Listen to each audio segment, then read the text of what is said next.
Good evening, ladies and gentlemen. I'm glad to see so many of you here to help celebrate the achievements of such a hard-working, dedicated individual. Now, enough about myself. Let's talk about Mr. Reliable. I know he's touched many y'alls in many different ways, so if you don't mind, I'd like to take a few moments to tell you why this retirement is going to be harder on more people besides his wife and his family. I'd like to begin in the beginning. 30 years ago, Mr. Reliable started off with his company as an entry-level position, delivering mail throughout the offices. Not the most desirable job for most people, but you can never tell by the constant smile that he had on his face.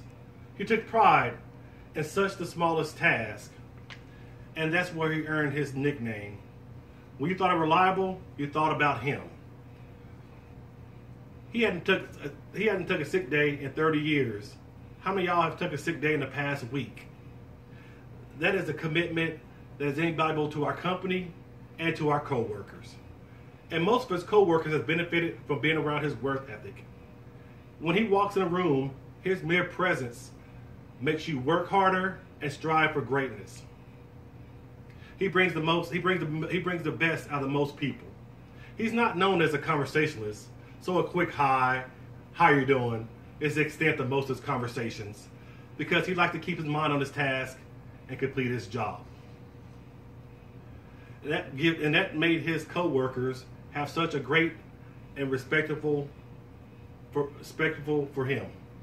However, I got to saw a different side of this quiet man.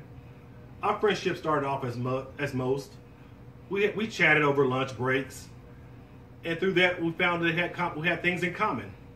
He liked pro wrestling, so did I. He liked fishing, and so did I. And that's when I realized he had qualities that I wish I could possess. Such an honest and quiet man. If I could take one thing from him, I wish that he would leave me an ounce of those traits, or leave me 50% of his payment for listening to those long, boring stories for all those years. In conclusion, we all can't be Mr. Reliable. He's different than most. But if we can find someone that can help us achieve our goals, then we can.